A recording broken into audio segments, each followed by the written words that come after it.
দেখতে দেখতে আজ মেলার পঞ্চমতম দিন। আমরা আজ পঞ্চমতম দিনে মেলাকে সঙ্গে নিয়ে পা রেখেছি। অমর একুশে বই মেলা, মাস ফেব্রুয়ারি। ফেব্রুয়ারি মাস ভাষার মাস, ফেব্রুয়ারি মাস বই মেলার মাস।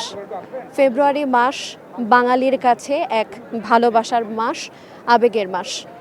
ফেব্রুয়ারি মানে বাংলা সংস্কৃতি, ভাষা সাহিত্যর আলাদাভাবে স্বাদ নেয়ার মাস। আজ মেলার পঞ্চমতম দিনে এসে আমরা দেখতে পাচ্ছি মেলায় জনসমাগম ঠিক প্রতিদিনের মতোই আছে। আজ একটু কম আছে, চারপাশ ঘুরে দেখা গেছে মেলায় আজ জনসমাগম কিছুটা কম, কিন্তু তারপরও যারা আসছেন তারা বই কিনছেন। এবং সন্ধ্যা হতে হতে প্রত্যেক দিন যেই বিষয়টি লক্ষ্য করা যায় সেই বিষয়টি হচ্ছে মেলায় যারা লেখক আছেন, যে লেখকরা যে স্টলগুলোতে থাকেন সেই স্টলগুলোতে খুব ভিড় লক্ষ্য করা যায়। তাদেরকে দেখার জন্য, তাদের সাথে সেলফি তোলবার জন্য, তাদের অটোগ্রাফ নেবার জন্য মেলায় যারা ভক্তকুল আছেন তারা ভিড় জমিয়ে রাখেন। তেমনই আমার সাথে একজন লেখক, যাকে বলবো আমি, উপস্থিত আছেন, কিন্তু তার আরও একটি পরিচয় আছে, যে পরিচয় আমরা প্রথমত তাকে সবাই চিনি। তিনি হচ্ছেন জাতীয় রাজস্ব বোর্ডের মহাপরিচালক, কিন্তু আজ এই আয়োজনে আমাদের সঙ্গে তিনি উপস্থিত আছেন লেখক হিসেবে। আমি আমন্ত্রণ জানাচ্ছি আমাদের লেখক হিসেবে যিনি আমাদের সঙ্গে উপস্থিত আছেন, অরুণ কুমার বিশ্বাসকে।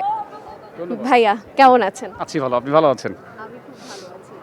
আজকে আপনাকে আমরা মেলায় লেখক হিসেবে পেয়ে গেছি, সেই সম্পর্কে আজকে একটু তাহলে শুনবো আপনার কাছ থেকে। অবশ্যই। আপনি জানেন যে আমি দীর্ঘদিন ধরে লেখালেখি করছি, প্রায় 22 থেকে 25 বছর, এবং প্রতি বছর আমার বেশ কিছু বই বেরোয়। আমি মূলত গোয়েন্দা ধাঁচের লেখা লিখে থাকি, সেই সঙ্গে কিশোর অ্যাডভেঞ্চার, থ্রিলার, রম্য রচনা। তো এবারে যে 6টি বই এসছে, মোটা দাগে সবগুলো একই রকম ডিটেকটিভ ধাঁচের বই। একটি বই আপনি দেখতেই পাচ্ছেন, একটি খুনের প্রস্তাব। মানুষ বিভিন্ন রকমের প্রস্তাব পেয়ে থাকেন, হয়তো আপনার প্রেমের প্রস্তাব, যেটা খুবই আমরা পেয়ে থাকি, অথবা অনেক সময় বলি যে একজন মানুষকে হয়তো একটু সুবিধা পাইয়ে দেওয়ার প্রস্তাব। কিন্তু আমার এখানে ডিটেকটিভ অলোকেশ রয় সিরিজের যে বইটি নিয়ে আমি এখন হাজির, সেটি হলো একটি খুনের প্রস্তাব। এবং মজার ব্যাপার হলো এই যে ডিটেকটিভ বই, ডিটেকটিভ সাহিত্যের প্রতি বর্তমান যে প্রজন্ম, তরুণ প্রজন্মের একটা বিশেষ আগ্রহ লক্ষ্য করা যাচ্ছে। এটার একটা অন্যতম কারণ কি জানেন, যে এন্ডোরফিনস বলে একটি হরমোন আছে, যেটি কিনা আমাদের সবসময় উজ্জীবিত রাখে।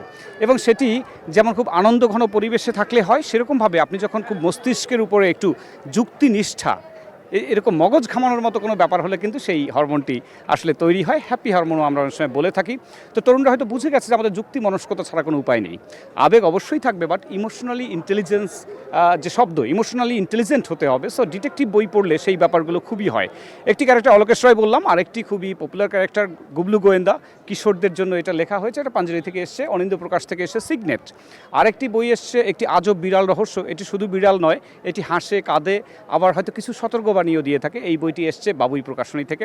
গোয়েন্দা রোহান বেইজিংয়ে, এটি এসছে দেশ পাবলিকেশনস থেকে। কিন্ডেল বুকস থেকে একটি বই আসবে, ব্লাড মানি। সব কিছু মিলিয়ে আমি তরুণদের জন্য লিখতে পছন্দ করি, কারণ তারা একটা ফর্মেটিভ পিরিয়ডের মধ্যে দিয়ে বেড়ে ওঠে। আমি মনে করি তাদেরকে বই পড়াতে হবে এবং তাদেরকে প্রলুব্ধ করতে হবে, ভালো বই লিখতে হবে। আমরা অনেক সময় বলি না যে তারা খুব বেশি সোশ্যাল মিডিয়ায় খুব অ্যাট্রাক্টেড হয়ে পড়ছে। এটা কখন হয়? যখন একটা ভ্যাকুয়াম তৈরি হয়। এবং একটা পারিবারিক বাতাবরণ যেমন দরকার, শিক্ষকদের একটি ভূমিকা রয়েছে। তারা যদি বোঝায় যে আসলে বই না পড়লে কিন্তু নিজের যে মাছির মতো 6টি চোখ, সেটি তৈরি হবে না। এবং আমরা মোটা দাগে যদি বলি, সারা বিশ্বে যারা সফল হয়েছে, বিল গেটস থেকে ওয়ারেন বাফেট বা যে কাউকে কথাই বলেন না কেন, তারা কিন্তু প্রচুর বই পড়তেন। বই যেমন আমাদের মনের চোখ, মন মানসিকতাকে যেমন ঋদ্ধ করে, সেই রকম কিন্তু সে তখন বুঝতে পারে তার কুপমণ্ডুকতা ছাড়িয়ে সারা বিশ্বটাকে সে নিজের করে পেতে পারে কিন্তু তখন। আপনি বলছিলেন আপনি গোয়েন্দা ভিত্তিক লেখালেখি করেন, আপনার হাতে যে বইটি আছে একটি খুনের প্রস্তাব, আসলেই কি এটি কি কোনো বাস্তবিক গল্প নিয়ে লেখা, কাহিনী নিয়ে লেখা, যেহেতু এটা একটি খুনের প্রস্তাব? একেবারে আনকমন, এবং আমার প্রশ্নটা সঠিক। এটা হয় না যে লেখক যখন লেখেন উনি কিন্তু সবসময় কল্পনাশ্রয়ী হন, তা কিন্তু নয়। তার চারপাশে অনেক কিছু ঘটে যায়, সাধারণ মানুষ শুধুই দেখে, আর যিনি লেখক তার পর্যবেক্ষণশীলতা থাকে। আর ডিটেকটিভ গল্প লিখতে গেলে তো অবশ্যই আপনাকে আরও বেশি অবজারভ্যান্ট হতে হবে। যেটা আমি যদি শার্লক হোমসের কথা বলি, উনি বলে যে how do I live without brain work. তার ব্রেইন কিন্তু সবসময় সজাগ, সেই সঙ্গে চোখ সজাগ রাখতে হয়। আমি প্রায়ই বলে থাকি যে শুধু চেয়ে থাকার নাম দেখা নয়, মনের চোখ দিয়ে কিন্তু দেখতে হয়। সো এরকম একটি ব্যাপারটা শুরুতে আমি পুরো রহস্যটা ভাঙবো না, এরকম একটা ঘটনা ঘটেছে যে ডিটেকটিভ অলোকেশ রয় চিটং থেকে ঢাকায় আসছেন, একটি ছেলের সঙ্গে তার দেখা হয়, সে ক্রিমিনোলজিতে পড়ে, সে মনস্তত্ত্ব জানে, সে হঠাৎ করে একটি গল্প ফেলে বসলো ডিটেকটিভ অলোকেশের সঙ্গে, যে ব্যাপারটা এমন যে ওই ছেলেটি দ্বীপ, সে বলতে চায় যে একটি খুন খুব জরুরি হয়ে উঠেছে, একজনকে খুন করাটা খুব কার্যকরী, এটা না হলে হচ্ছে না। এবং এমনভাবে গল্পটা প্রথম অলোকেশ রয় মনে করেছিলেন নেহাতি গল্প, যে শেষ অবধি উনি বুঝতে পারেন, ধরে ফেলেন যে এটি শুধু গল্প নয়, সত্যি সত্যি ছেলেটি কাউকে খুনের একটা প্রস্তাব নিয়ে তার সামনে হাজির হয়েছে। এবং তারপরে কিন্তু খেলাটা জমে ওঠে এবং আমরা দেখব এই উপন্যাসের মধ্যে ডিটেকটিভ অলোকেশ রয় কীভাবে সেই খুনটি কি হতে দিলেন নাকি খুনিকে খুন হওয়ার আগেই ধরে ফেললেন। এটাই হলো চমৎকারিত্ব এই বইয়ে। সেই জন্য আসলে বইটি পড়তে হবে আমাদের সবাইকে। আমি যে প্রশ্নটি আপনাকে করব, আপনি লিখেছেন একটি খুনের প্রস্তাব, আপনি কি মানে ডিটেকটিভ মাইন্ডে আপনি মনে হচ্ছে সবসময়, যেহেতু আপনি ওই সাথেই আছেন ভাইয়া, ডিটেকটিভ মাইন্ডেই আপনি সবসময় চলছেন, তো এর বাইরে কি কখনো লেখালেখি হয় না, প্রেমের গল্প, উপন্যাস, কবিতা? ডেফিনেটলি আমার পাঞ্জাবি থেকে আরেকটা বই এসেছিল বছর দুই আগে, হিপোক্রিট। এটা টোটালি একটা প্রেমের গল্প বা বলতে পারেন অপ্রেমের গল্প।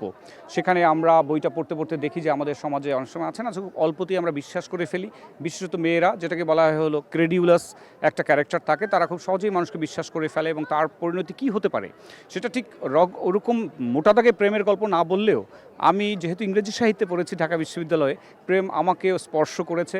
ফাগুন এলে আমিও বিচলিত হই বলবো না, নিজের ভেতর থেকে একটা উজ্জীবন বোধ করি।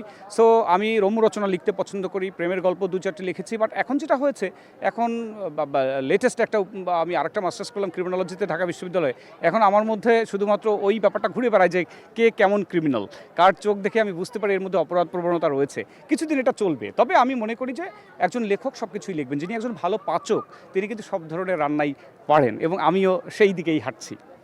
এই বইটির মাধ্যমে কি বার্তা পাচ্ছে যারা পড়ছে পাঠক এবং তরুণ প্রজন্ম, যদি বলেন? আমি একটা বার্তা সবসময় সযত্নে সতর্কভাবে দিয়ে থাকি, যে বিশেষ করে তরুণদের, যে জীবনটা শুধু তোমার একার নয়, তুমি কখনো সুইসাইডাল বা নেগেটিভ কোনো কাজ করবে না। আমরা জানি যে কারো ক্ষতি করতে গেলে কিন্তু তার নিজেরও ক্ষতিগ্রস্ত হওয়ার সম্ভাবনা থাকে। আরেকটি মেসেজ দেওয়ার চেষ্টা করি যে নেভার কমিট সুইসাইড করা যাবে না, কারণ তুমি তোমার বাবা মাকে দেখো, বাবা মার কথা ভাবো, ভাই বোনদের কথা ভাবো, দেশের কথা ভাবো। নিজেকে শেষ করে দেওয়ার মধ্যে কোনো কৃতিত্ব নেই, বরং যে কোনো বিপদে, যে কোনো ক্রাইসিস মোমেন্টে সেটা থেকে কাটিয়ে উঠতে পারাটাই হলো মুনশিয়ানা, সেটাই হলো যোগ্যতা। আমি পৃথিবীকে অসময়ে টাটা বাই বাই বলার পক্ষে নই। আমি আমার পাঠক বন্ধুদের বলবো, তোমরা বাঁচো, জীবনে শুধু যাপন নয় উদযাপন করো, খুব ভালোভাবে বাঁচো, একসময় তুমি ঠিকই তোমার উদ্দিষ্ট লক্ষ্যে পৌঁছে যাবে। ভাই, আপনার মোট কতটি বই প্রকাশিত হয়েছে এবং আপনি কত বছর ধরে লিখছেন? আমার লেখালেখির বয়স প্রায় 25 বছর। আশা করছি আফটার বইমেলা আমি আমার লেখালেখির 25 বছর উদযাপন করব। ইতিমধ্যে আমার 160-এর বেশি বই প্রকাশিত হয়েছে, এখন খুব একটা গোনাগুনতিতে নেই, তবে চেষ্টা করছি আমার লেখার মান যাতে আরও সুন্দর হয়, আরও ভালো হয়। সেজন্যই আমি এই নতুন মাস্টার্স ক্রিমিনোলজিতে এটা করলাম, যাতে আমি ক্রিমিনালদের মনস্তত্ত্ব বুঝতে পারি এবং বইগুলো যেন আরও সুখপাঠ্য, আরামদায়ক এবং তথ্যবহুল হয়। কারণ আমি মনে করি একটি বই পড়ে আনন্দ পাওয়ার পাশাপাশি নতুনতর কিছু জানারও কিন্তু একটা অভিপ্সা পাঠকদের থাকতেই পারে। সো এডুকেশন এবং এন্টারটেইনমেন্ট, আমি বলি এডুট্রেইনমেন্ট, এটি কিন্তু একটি বইকে অমর করার না হোক, অন্ততপক্ষে পাঠক প্রিয় করার জন্য যথেষ্ট ভূমিকা পালন করে, সেটাই আমার লক্ষ্য। কোন বিষয়টি বা কোনো ব্যক্তি আপনি ইংরেজিতে পড়েও মানে কোনভাবে অনুপ্রাণিত হলেন লেখালেখি করার জন্য? এটা আমি বলবো আরব্য রজনী। আমি একটা কথা বলি, আমার মায়ের কাছে আমি ছোট্ট সময়ে যখন আরব্য রজনীর গল্প শুনতাম, আমার মনে হতো আহা, গল্প বাস্তব থেকে কতটা সুন্দর। অর্থাৎ গল্প শোনার আগ্রহ আমার আশৈশব ছিল। নটরডেম কলেজে যখন ভর্তি হই প্রচুর বই পড়েছি, আপনি কল্পনা করতে পারবেন না, ওই সময় বইয়ের বাইরে কোনো জগৎ ছিল না। আমি জানি না এখনকার তরুণরা কী করে। নটরডেম কলেজ আমাকে তৈরি করেছে, আমাকে সৃষ্টি মুখর করেছে। আমার মনে হয়েছে আমি যদি নিজেকে বাঁচিয়ে রেখে যেতে চাই, তাহলে অবশ্যই সৃষ্টিশীল হতে হবে এবং সেটা লেখালেখির মাধ্যমে হতেই পারে। কারণ আমার প্রিয় লেখক শীর্ষেন্দু মুখোপাধ্যায়, রবীন্দ্রনাথ ঠাকুর, আমাদের কাজী নজরুল ইসলাম, পল্লীকবি জসিমউদ্দিন, আমি তো এখনও তাদের কবিতার লাইন যখন পড়ি আমার মনে হয় তারা আমার সামনে দাঁড়িয়ে আছে। অর্থাৎ আমরা সবাই অমরত্ব চাই। আমি চাই ভালো কিছুর মধ্য দিয়ে মানুষ আমাকে মনে রাখুক এবং সেটা হতে পারে ছবি আঁকা, হতে পারে গান গাওয়া, হতে পারে লেখালেখি। শেষ আপনাকে যে প্রশ্নটি আমি করতে চাই, আপনি তরুণ প্রজন্মকে নিয়ে বা আজকাল যারা উদ্ভাবিত হচ্ছেন, লেখালেখির প্রতি আগ্রহী হচ্ছেন, লেখক হতে চাচ্ছেন, হ্যাঁ, তাদের সম্পর্কে আমার একটাই কথা, there is no shortcut to success. লেখালেখির ক্ষেত্রে শর্টকাট হবে না। মনে হলো একটা বই প্রকাশ করে ফেলি, এই ধরনের কাজ কখনোই করা যাবে না, কারণ লেখালেখি একটা সাধনার বিষয়।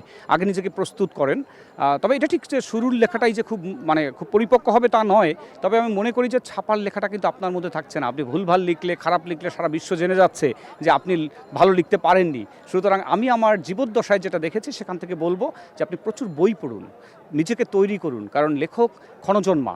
এটা যেমন স্রষ্টার একটা ব্যাপার থাকে, আবার নিজেকে প্রস্তুত করারও ব্যাপার থাকে। নেচার এবং নার্চার দুটো মিলেই কিন্তু ভালো লেখক। আপনাকে অসংখ্য ধন্যবাদ আমাদেরকে সময় দেওয়ার আপনাকে জন্য। ধন্যবাদ, সময় টেলিভিশনকে অশেষ ধন্যবাদ।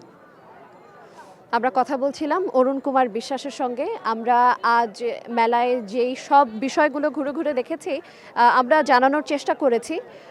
আমি যাবার আগে যেই বিষয়টি প্রত্যেক দিনের মতো আরেকবার অবগত করতে চাই দর্শনার্থীদের জন্য, মেলা প্রাঙ্গণ প্রত্যেক দিন বিকেল 3টা থেকে রাত 9টা পর্যন্ত চলবে।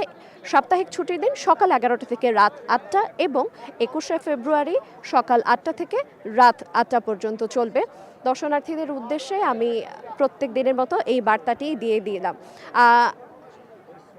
আজ বইমেলার 5ম দিনে বইমেলা প্রাঙ্গণ থেকে এই ছিল আমার কাছে সর্বশেষ।